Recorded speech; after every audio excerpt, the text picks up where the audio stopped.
આજે તારીખ 14 ઓગસ્ટના રોજ અમે લોકો ગૌશાળાના ગાર્ડનમાં ભેગા થયા હતા. જે ફોરેસ્ટની એક્ઝામને લઈને જે કોર્ટમાં પિટિશન આપવાની હતી એના માટે અમે ઉમેદવારો ભેગા થઈ અને ચર્ચા વિચારણા કરતા હતા. એટલામાં મહિલા પોલીસ કર્મીઓને બધા આવ્યા અને અમારી સાથે ગેરવર્તન કર્યું.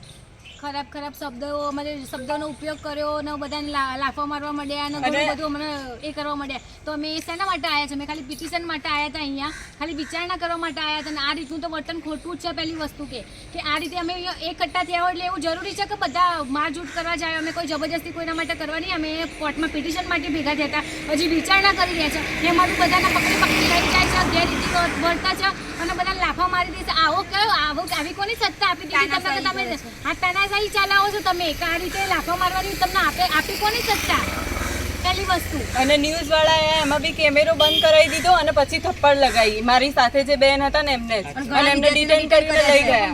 એટલે જે સબાના બેન જે બીજા અવની કરીને છોકરી છે ને એને તમે રિહા કરો, મુક્ત કરો, ડિટેન કરે છે ને જે તમે મેન માણસોને ડિટેન કરીને તમે સાબિત શું કરવા માંગો છો? તમે પાછા પગલે જવા માંગો છો, પણ અમે પાછા નહીં હટીએ. બરોબર? અમારું આંદોલન ચાલુ છે. આંદોલન ચાલુ છે.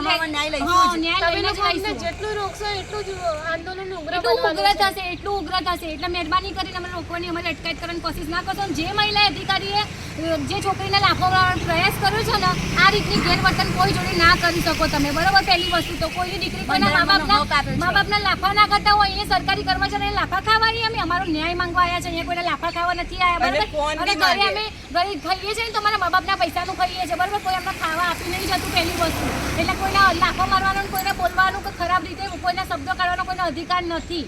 બરાબર ને?